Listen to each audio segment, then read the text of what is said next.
본 방송에서 제공하는 투자 정보는 투자 판단에 대한 조언입니다. 방송에서 제공하는 주식의 가치, 가격 상승 및 가격 하락에 대해서는 방송사에서 보장하지 않습니다. 헤드라인 뉴스입니다. 지난 주말 미국 뉴욕 증시에서 주요 지수는 일제히 올랐습니다. 발표된 고용지표가 부진한 모습을 보이면서 미국의 기준금리 인상 기대를 약화시킨 영향을 받았습니다. 뉴욕 증권거래소에서 다우존스 지수는 전장보다 0.18% 상승한 21,987.56의 거래를 마쳤고 S&P 500 지수는 0.20% 오른 2,476.55에 기술주 중심의 나스닥 지수는 0.10% 높은 6,435.33에 장을 마쳤습니다. 지난 8월 미국의 비농업 부문 고용 증가는 시장의 예상을 밑돌았습니다. 미 노동부는 8월 비농업 부문 고용이 15만 6천 명 증가했다고 발표했습니다. 이는 월스트리트저널 조사치 17만 9천 명에 미치지 못한 것입니다.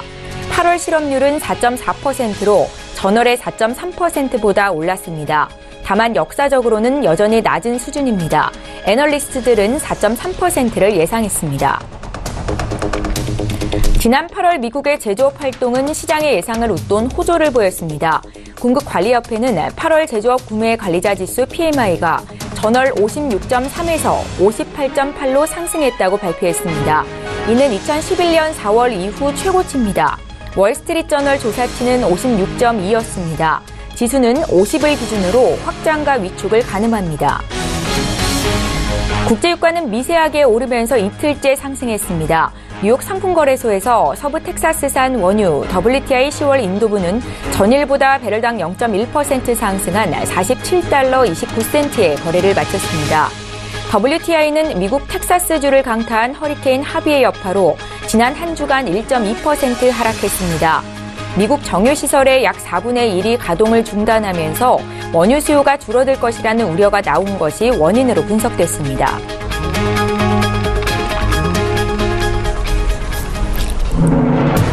시청자 여러분 안녕하십니까? 출발 증시와이드 1부 시작합니다. 최은정입니다.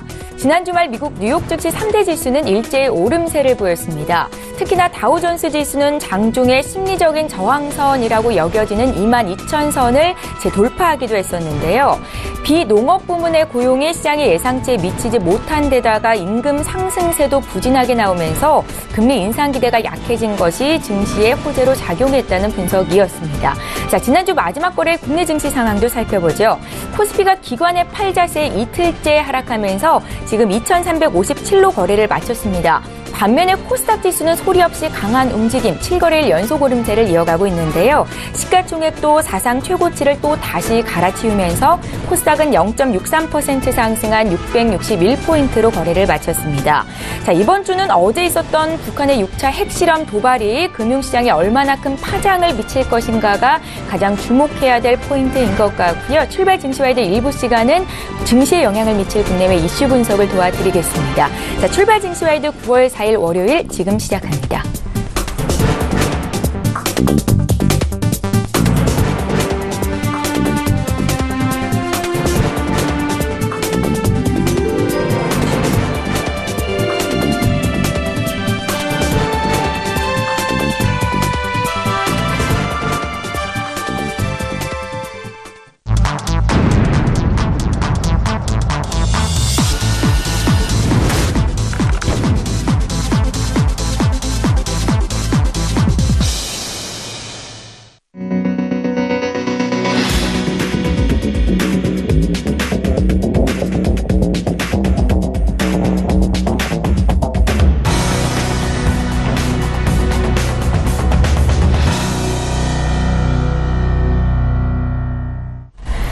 시장의 중심이 되는 이슈 분석하고 투자 전략까지 짜보는 시간입니다. 브레인코리아 인베스트의 신승용 대표 오늘 직접 스튜디오에 모셨습니다. 대표님 안녕하세요. 네, 안녕하십니까.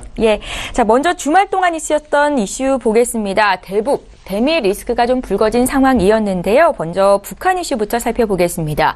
북한이 6차 핵실험을 단행하면서 우리 정부에서도 최고 수준의 응징을 강구하겠다라고 밝힌 바 있는데요. 먼저 내용부터 좀 살펴주십시오. 예, 일단 북한 어제였죠. 트럼프 대통령이 먼저 오전 중에 일단 우리 한미 FTA와 관련된 그런 이슈 발언하면서 다소간 수출업계에 좀 긴장을 몰고 오는 그런 모습들 나타났었고요. 바로 직후에 실제로 12시 29분경이었습니다.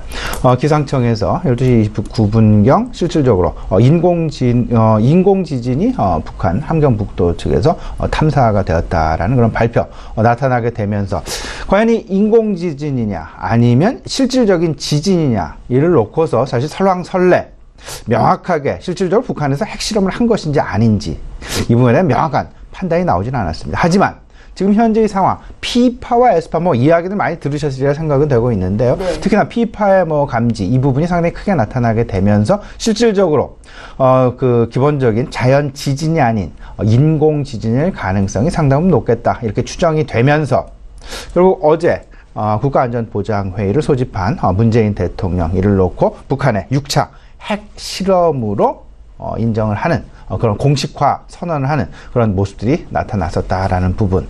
이 부분을 놓고 사실상 시장 내에서 전반적으로 추정인데 이것이 과연 실질적인 북한의 핵실험이냐 아니냐 여부가 사실 많았던 것이 사실이었습니다. 하지만 일단 우리 정부에서 이 부분을 공식화 선언했다라는 그런 부분, 이 부분에 상당히 의미를 부여하게 되면서 북한에서 핵실험을 한 것으로 이렇게 판정이 되고 있습니다. 더 나아가서는 사실상 한 오후 3시경이었죠. 3시 30분경이었죠. 북한 방송에서 실질적으로 강력한 어떤 수소폭탄의 성공 인정 나타나게 되면서 이를 뒷받침하는 그런 모습들이 나타났다라고 보시는 것이 맞지 않나 생각이 됩니다. 예. 자, 북한은 9월 9일 정권 수립 기념일을 앞두고 있고 또 어제 있었던 북한의 6차 핵실험 도발 이번 주 내내 지정학적인 리스크를 키울 수 있는 요인이 되겠다라는 생각이 드는데요. 금융시장에 어떤 영향이 있을까요? 네, 이 부분 좀 생각을 하셔야 될 것 같습니다. 우리나라에 이제 북한에서 실질적으로 핵실험을 한 부분, 이번으로 여섯 번째라고 이제 다들 알고 계시리라 생각이 됩니다. 네. 이제 네 번째 실험, 다섯 번째 실험, 여섯 번째 실험. 불과 1년 반 사이에 일어났다. 4차 실험이 작년 1월이었다라면, 그리고 5차 핵실험이 작년 9월, 그리고 올해 9월, 세 차례 연속적인 핵실험이 나타났었고요. 그때 실질적으로 시장 내에서 나타났었던 반응 살펴보게 된다면 바로 그러니까 작년 9월 9일이었습니다. 작년 건국절, 흔히도 건국절이다라고 얘기를 하고 있는데요. 이때 실험이 된 핵실험, 이때 우리 시장 하루 만에 한 3.2%, 3.5% 가량 변동성이 나타나는 그런 모습들이 시장 내에 보여주었다라는 부분. 어찌 보면 어제 있었던 일을 놓고 그리고 이에 대한 정부의 반응, 그리고 일본의 반응, 미국의 반응, 주요국들에 대한 외신 보도를 통한 다양한 반응들, 이 부분을 근거해서 거꾸로 반증적으로 생각을 해본다라면 이번 상황은 과거 지난 4차, 5차 때보다는 조금은 더 심각한 그런 상황으로 발전이 될 가능성도 분명히 있을 것이다 라는 부분 분명히 좀 말씀을 드릴 수 있을 것 같습니다. 근데요, 재밌는 부분이 한 가지가 있습니다.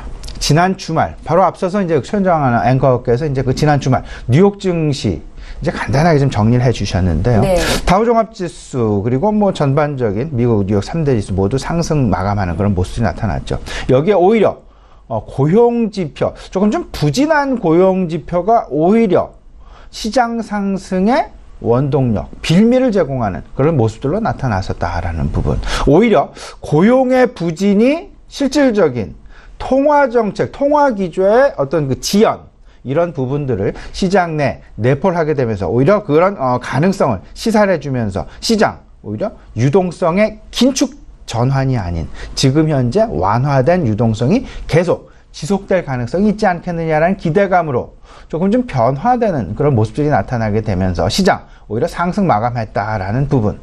근데 우리가 오늘 좀 주목해야 될 부분 한 가지가 딱 있습니다. 무슨 얘기냐면요.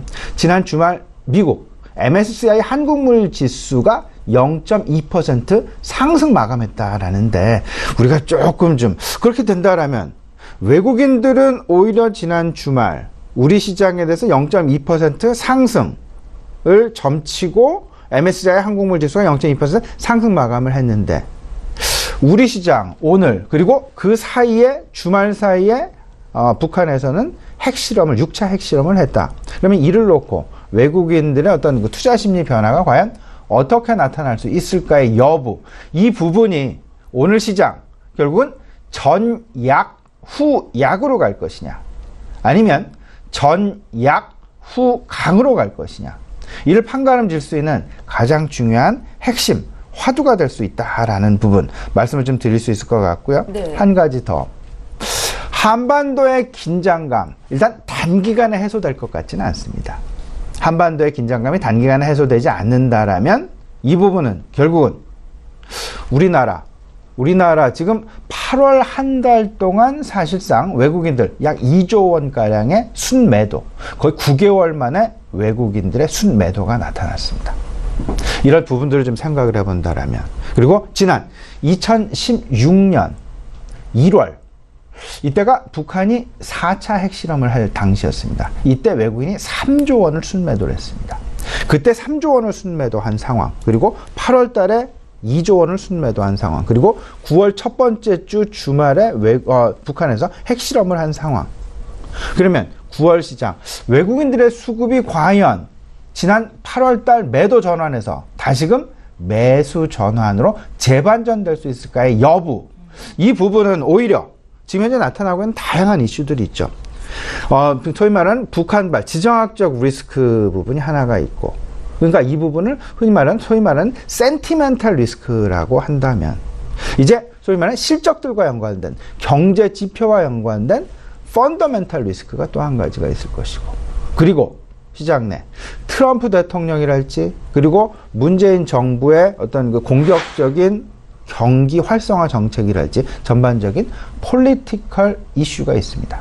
근데 지금 현재의 상황, 소위 말하는 센티멘탈, 펀더멘탈, 폴리티컬 상황, 이 상황들이 서로 간에 상당히 예민하게 영향을 줄 수밖에 없는 그런 상황, 특히나 우리나라에서는 다른 나라와는 다르게 조금은 더 예민하게 지금 시장 내에서 작용을 할 수밖에 없게 될 것이고, 이 부분이 결국은 그때그때 나타나는 이벤트들에 의해서 소위 말하는 일희일비하는 그런 소위 말하는 변동성 양상으로 발전 내지는 지속될 가능성이 상당 부분 클 수밖에 없을 것이다 라는 부분 꼭 좀 염두에 두시면서요, 결국은 센티멘탈 리스크가 북핵 리스크가 있고요, 펀더멘탈 리스크가 결국은 통화 기조, 소위 말하는 9월 6일과 7일 22통화정책회의, 그리고 9월 20, 21일 FOMC 회의, 그리고 폴리티컬 이슈,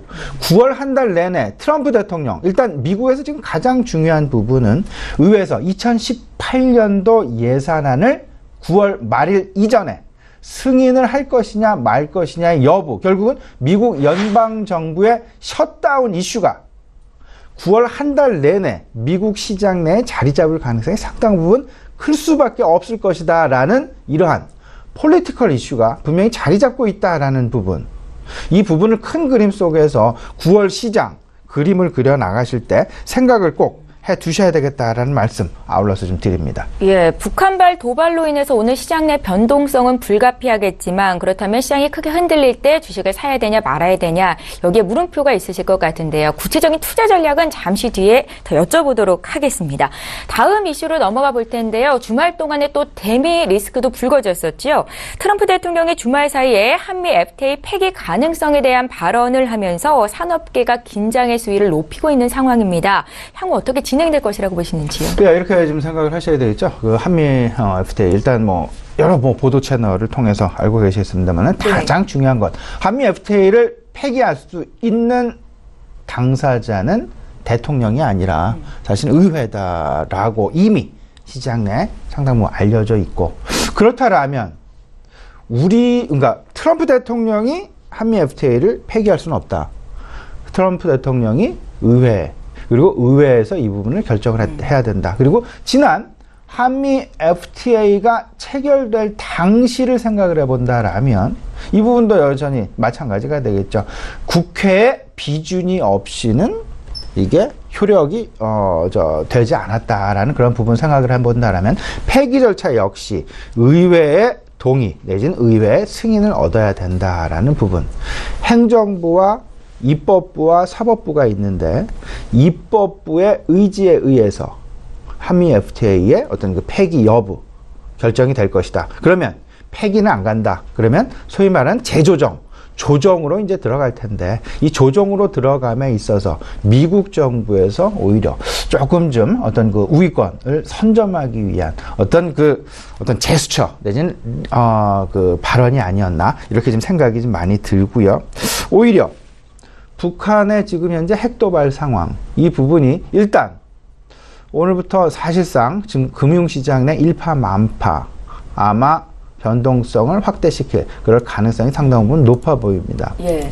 우리 시장은 물론 아마도 일본 시장도 상당 부분 크게 영향을 받을 가능성이 높다라는 그런 생각이 좀 많이 들고요. 이로 인한 시장 내 환율 시장의 변화, 소위 말하는 원화 가격의 급락, 소위 말하는 환율의 상승이 상당 부분 예견이 되고 있다라는 부분.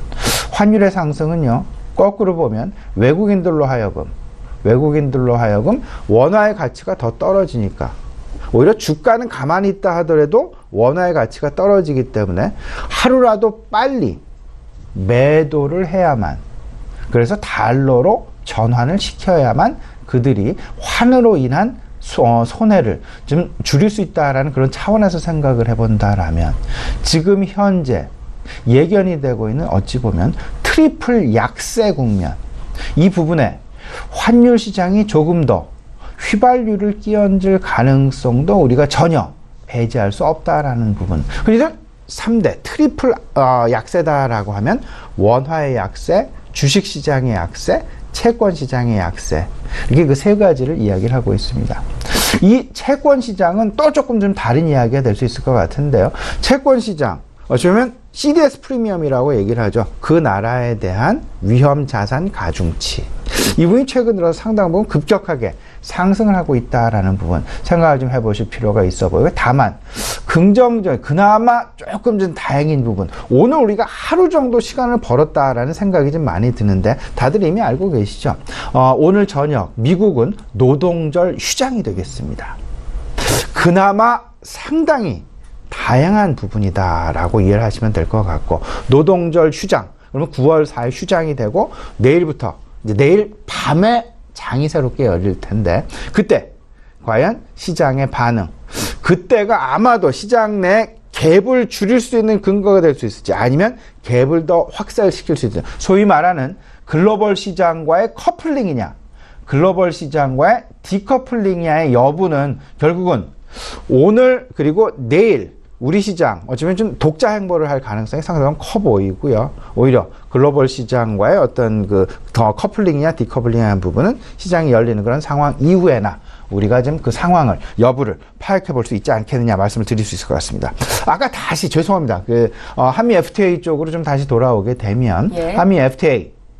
근데 우리가 좀 더 관심을 가져야 될 부분은 한미 FTA는 앞으로 6개월, 1년 협상의 여지가 상당 부분 많이 남아있는, 어찌 보면 지금 현재로서는 핫한 이슈는 분명히 아니다라는 그런 생각도 좀 들게 됩니다. 물론 트럼프 대통령의 말 한마디 한마디가 우리나라의 주가에 사실상 바로 다음 날 상당 부분 영향을 많이 미쳐왔었던 것이 사실이었는데요. 오히려 지금 현재 우리들이 조금 더 걱정해야 될 부분은 한미 FTA의 어떤 그 폐기 여부, 이 부분에 대한 고민이 아니라 오히려 10월로 다가오고 있는 환율 조작국 지정 이슈에 조금 더 주목을 해야 될 것이다 라는 그런 생각을 좀 많이 가져보게 됩니다. 지난 4월 다행히 우리나라가 환율 조작국으로부터 좀 피해가는 그런 모습들이 나타났었죠. 그때 가장 크게 영향 내지는 가장 크게 주목을 받았던 나라가 중국, 그리고 대만, 그리고 한국, 우리나라였습니다. 근데 이 세 나라 모두 환율 조작국으로 또 피해가는 그런 모습들이 나타났었는데, 그때 그때 기억을 좀 거슬러 본다라면 중국에 대해서 미국에서 다소간의 좀 면죄부, 다소간의 좀 이렇게 좀 피해를 주는, 다소간의 좀 익스큐즈를 주는 그런 가장 큰 배경에는 북한과 관련된 정치적인 이슈에 있어서 좀 중국의 도움을 좀 받고자, 중국으로 하여금 좀 압력을 가하고자 하는 그런 어떤 그 기대감이 컸었다라는 부분. 근데 실질적으로 지나고 놓고 보니까 중국이 계속해서 함구하는, 오히려 북한에 대해서 뭐 원유 수출의 제재랄지, 뭐 전반적인 그 경제와 관련된 제재, 지금 시장에서 예상하고 있는, 시장에서 전망하고 있는 것보다 상당히 그 수위가 낮은 상황에서 진행이 되고 있다라는 그런 실망감. 이 부분을 좀 생각을 해본다라면 이번 10월 중국의 환율 조작국 이슈는, 지정 이슈는 오히려 조금은 더 크게 대두될 가능성이 높다라고 보셔야 될 것 같고, 이에 따라서 우리나라의 환율 조작국 지정 가능성 역시 점차 커지고 있다라는 부분을 우리가 절대 간과해서는 안 될 것이다라는 부분. 환율 조작국 지정 조건엔 3가지가 있습니다. 뭐 다들 알고 계시겠습니다만은 대미 무역 흑자 200억 달러 이상, 그리고 두 번째 경상 흑자가 총 GDP의 3% 이상, 그리고 세 번째 GDP 대비 정부의 환에 대한 외환의 순매수가 2%가 넘느냐 안 넘느냐의 여부. 근데 지금 대미 무역 흑자 작년이 한 320억 달러 정도 됐죠. 이미 올 상반기 120억 달러. 물론 대미 무역 흑자가 상당 부분 작년 대비해서 줄어든 것이 사실입니다. 31%가량 줄어든 것이 사실입니다. 이 부분 물론 있을 수는 있지만 지난 작년 상반기가 대미 무역 흑자 165억 달러였다라면 올 상반기 대미 무역 흑자는 약 한 112억 달러로 32%가량 줄어들었다. 근데 이 부분을 부정적으로 볼 이유가 전혀 없고요. 오히려 환율 조작국 지정 이슈로부터 조금은 더 자유로워질 수 있는 상당적인 긍정적인 정부의 노력으로 인식을 좀 해 주셔야 될 것 같고요. 경상흑자, 이 부분은 GDP 대비 이미 우리나라가 7%, 8%에 대한 경상흑자를 지금 유지를 하고 있습니다. 이미 수출 증가세 8개월, 9개월, 10개월 연속 두 자릿수 증가를 보여주고 있고요. 이런 부분들로 하여금 경상흑자는 상당 기간 유지될 가능성이 높지 않겠느냐라는 부분. 세 번째도 마찬가지가 되겠습니다. 이러다 보니까 10월달 환율 조작국 지정 이슈. 여기서 가장 먼저 떠오르는 업종, 자동차 업종으로 당연히 떠오를 수밖에 없습니다. 자동차 업종, 삼중고 겪고 있죠. 사드 관련 보복, 중국 시장 내에서 현대 기아차의 시장 점유율 이미 절반가량으로 줄어있는, 뭐 한 50%, 60% 이상 전년 동기 대비해서 줄어드는 그런 상황들이 매달 지금 계속해서 6개월 이상 지속되고 있고요. 그 다음에 한미 FTA의 재협상과 관련해서, 그리고 보호무역과 관련돼서 사실상 자동차 업종 조금 좀 어려움을 겪고 있다. 여기에 지난 31일 날 결판이 난, 그러니까 뭐 결판이다라고 말씀을 드릴 수 없겠지만 1심 판결이 난 통상임금 판결, 일단 부분 패소했다라는 부분. 근데 그 부분 패소의 의미가 상당히 큰 파장을 불러일으킬 가능성이 높을 수밖에 없는 그런 상황이다라는 부분 생각을 해본다라면 자동차 업종, 그리고 아울러서 자동차 부품 업종까지 보수적인 견지에서 꼭 앞으로 상당 기간 생각을 해 두셔야 될 것 같고요. 자동차 업종이 지금 이제 시장 내에서 가장 빠르게 변화하고 있는 핵심 업종이다라고 보셔야 될 것 같습니다. 소위 말해서 자동차, 내연기관 자동차는 2020년, 2025년, 2030년 각각 시기를 좀 두고 우리나라도 그렇고요.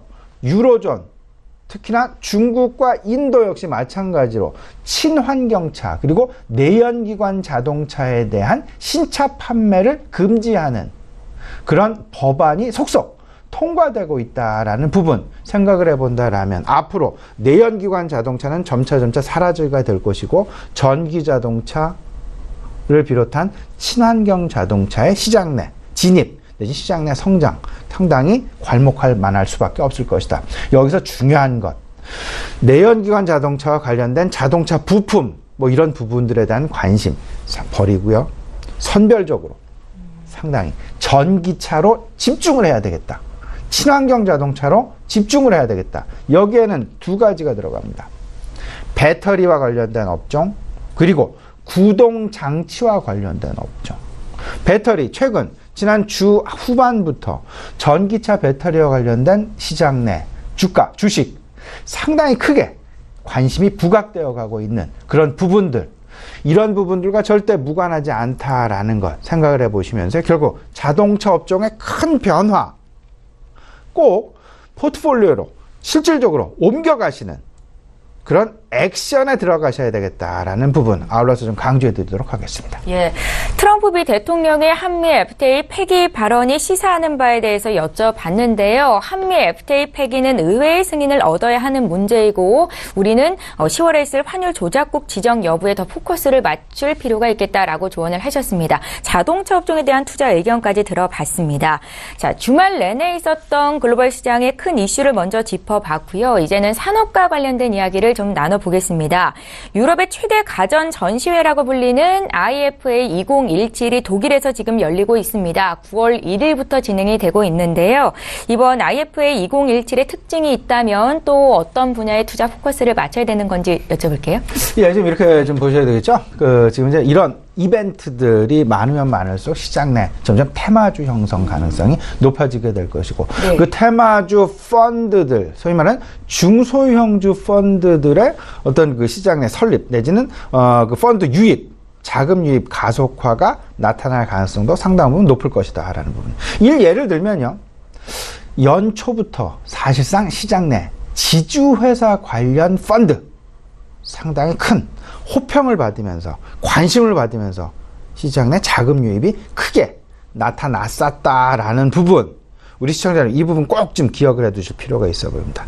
이것이 결국은 하반기 시장 내 상당히 핵심적인 시장 내 이슈 내지는 이벤트로 자리 잡을 가능성이 높을 것이고요. 이 부분은 시장 내 주요 화두로 작용을 하게 되면서 지배구조 조정 이슈, 그리고 결국은 지주회사 이슈에 대한 가능성 높아지게 되면서 최근 이재용 부회장의 판결, 그리고 현대기아차의 움직임, 전반적인 움직임들을 좀 생각을 해본다라면 기업 지배구조 조정 이슈가 주주 달래기 정책으로 조금 좀 변화 내지는 조금 좀 발전을 하게 되면서 결국은 배당 관련주들에 대한 관심도 불러일으킬 가능성이 높을 것이다라는 부분.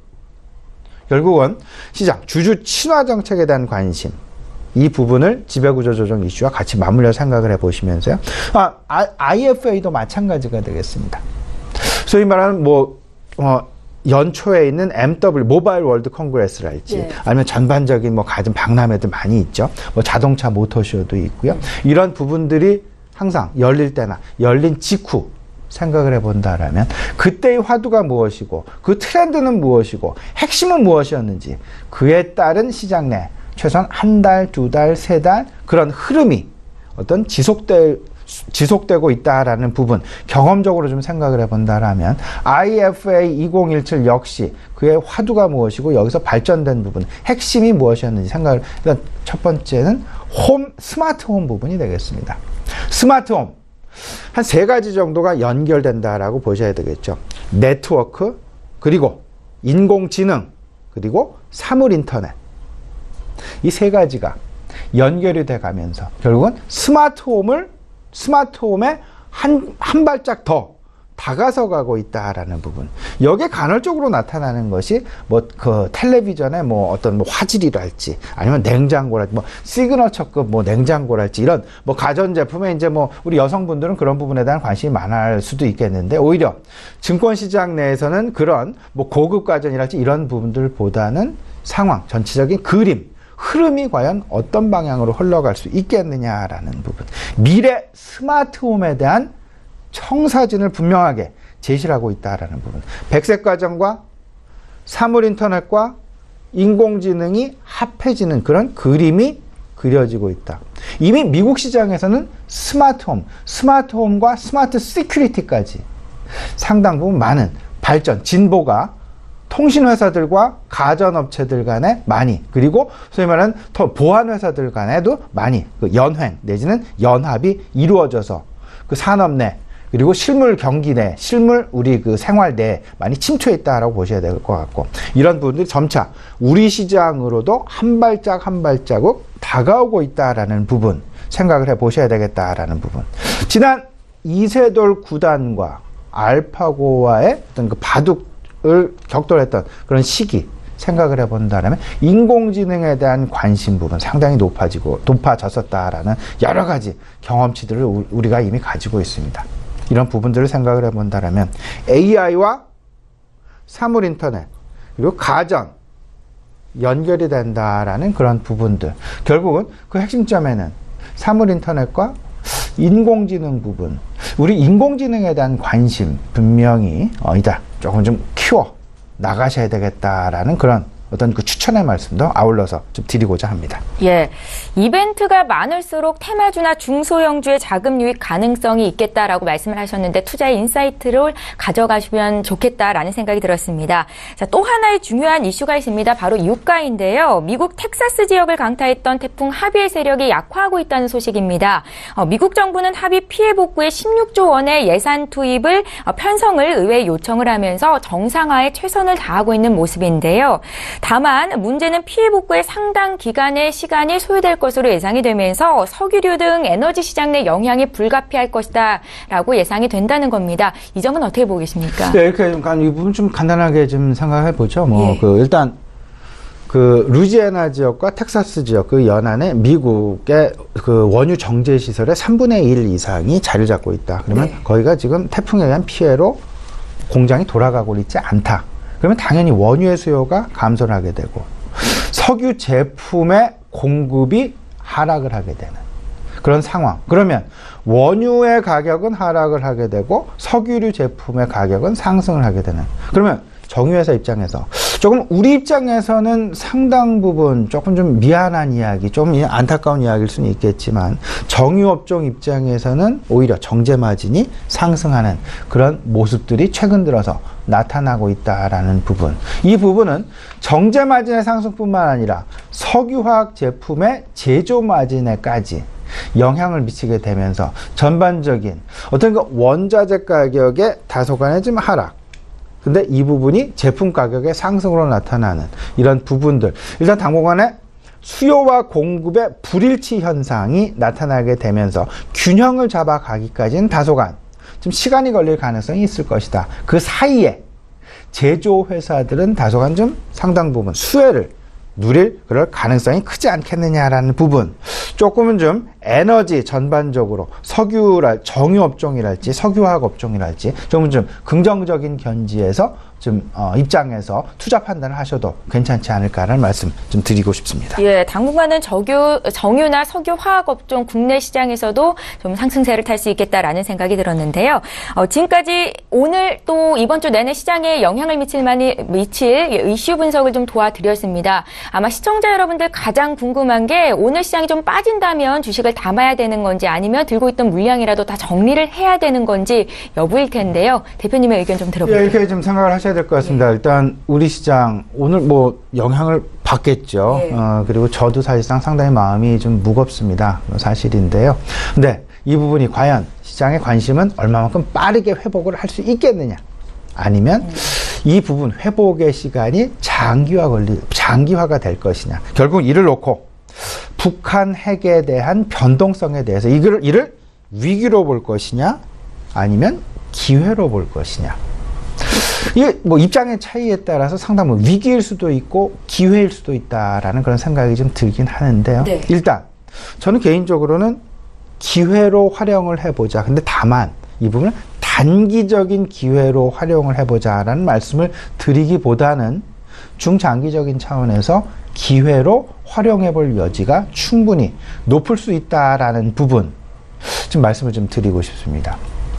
이때까지 5차에 걸친, 그리고 어제 있었던 6차에 걸친 핵실험이 있었습니다. 1, 2, 3차까지는 그냥 너무나 과거, 그리고 상당히 한 3년 전, 4년 전 이야기니까 그냥 넘어가자. 근데 최근, 지난 1년 반 전, 2016년 1월, 그리고 2016년 9월, 그리고 2017년 9월.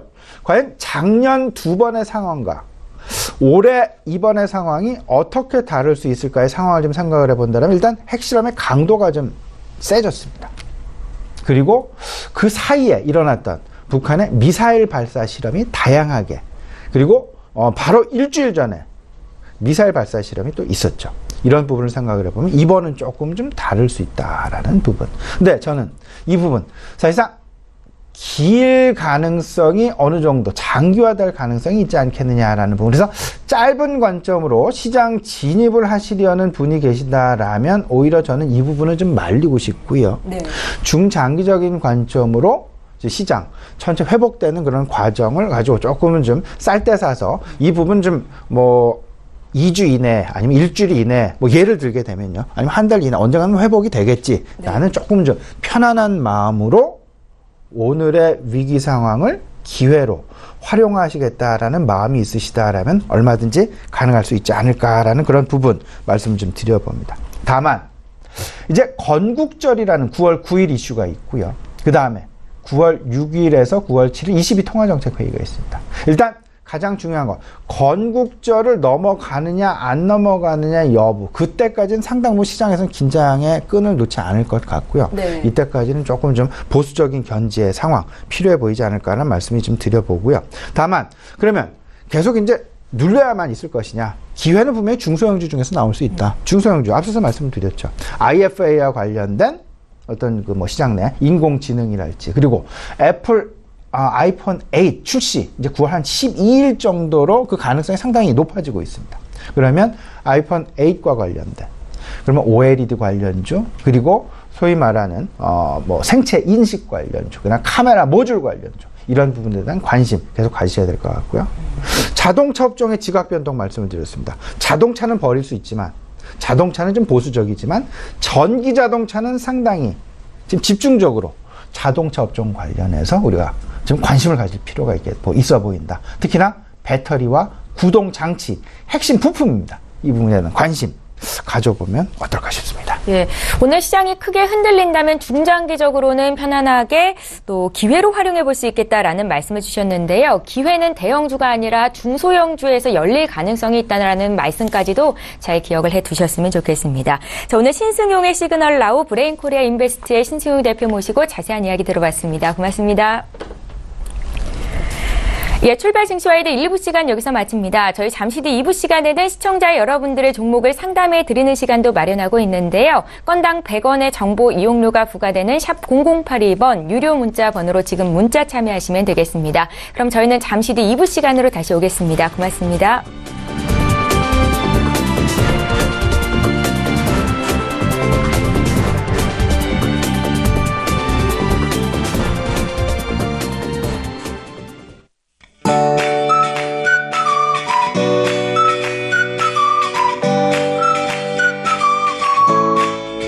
안녕하세요. K웨더 라이프스타일 예보 남유식입니다.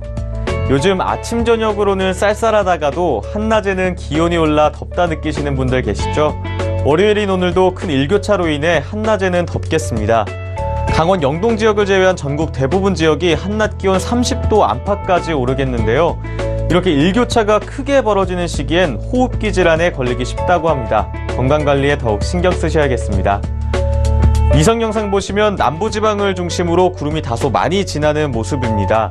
점차 구름이 많아지면서 제주도에는 밤부터 비가 내릴 것으로 보입니다. 오늘은 동해상에 위치한 고기압의 가장자리에 들겠고 제주도는 남해상에 위치한 기압골의 영향을 점차 받겠습니다. 그럼 자세한 지역별 오늘 날씨는 나절 예보를 통해 알아보겠습니다. 중부지방 맑다가 점차 구름 많겠습니다. 한낮 기온 서울 30도, 인천 28도가 예상됩니다. 동해안 지방 역시 차차 구름 많겠는데요. 낮 최고 기온 속초 25도, 강릉 27도로 선선하겠습니다. 남부지방 구름 많다가 제주도에는 밤부터 비가 내리겠습니다. 한낮 기온 광주와 대구 29도까지 오르겠습니다. 바다의 물결 남해상으로는 최고 3m로 다소 높게 일겠고 그 밖의 해상은 0.5에서 2.5m로 일겠습니다. 남해상으로는 흐려져 비가 내릴 것으로 보입니다. 한편 내일은 기압고래의 영향으로 전국이 점차 흐려지면서 비가 오겠는데요. 오전에 남부지방부터 시작돼 오후에는 중부지방으로 점차 확대되겠습니다. 이 비는 수요일 대부분 그치겠지만 일부 남부지방과 제주도는 목요일까지 내릴 전망입니다. 지금까지 기상정보였습니다.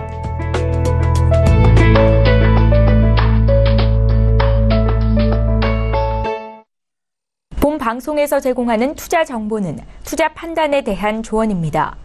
방송에서 제공하는 주식의 가치, 가격 상승 및 가격 하락에 대해서는 방송사에서 보장하지 않습니다.